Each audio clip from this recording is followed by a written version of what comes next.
52,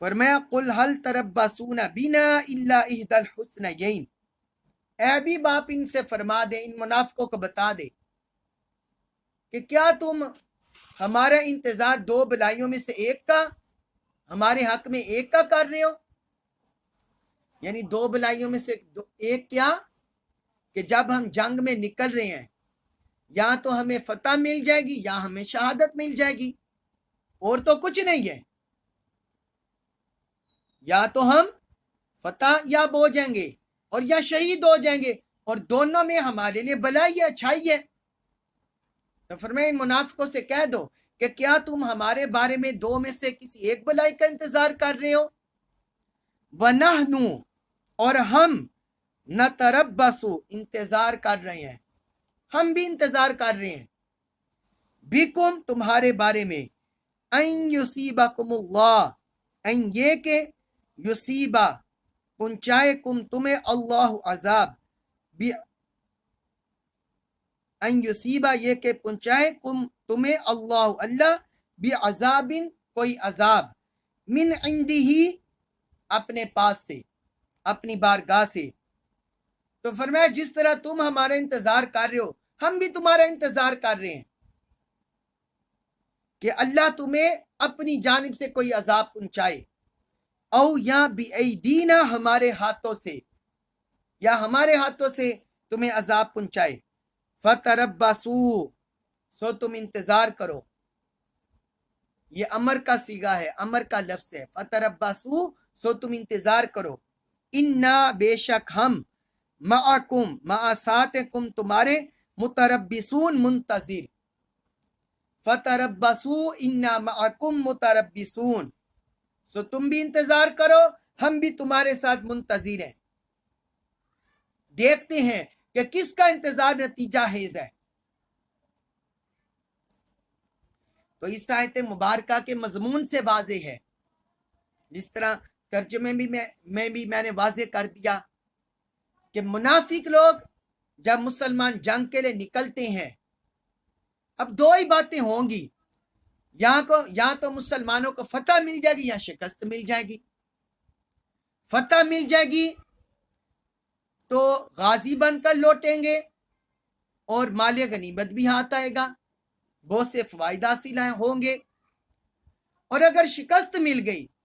تو پھر شہید ہو جائیں گے، زخمی ہوں گے، شہید ہوں گے، اور شہادت یہ بھی مومن کی آرزو ہے، بڑا رتبہ ہے۔ تو اللہ تعالیٰ نے یہاں فرمایا اے منافقو، تم ہمارے بارے میں کس چیز کا انتظار کر رہے ہو؟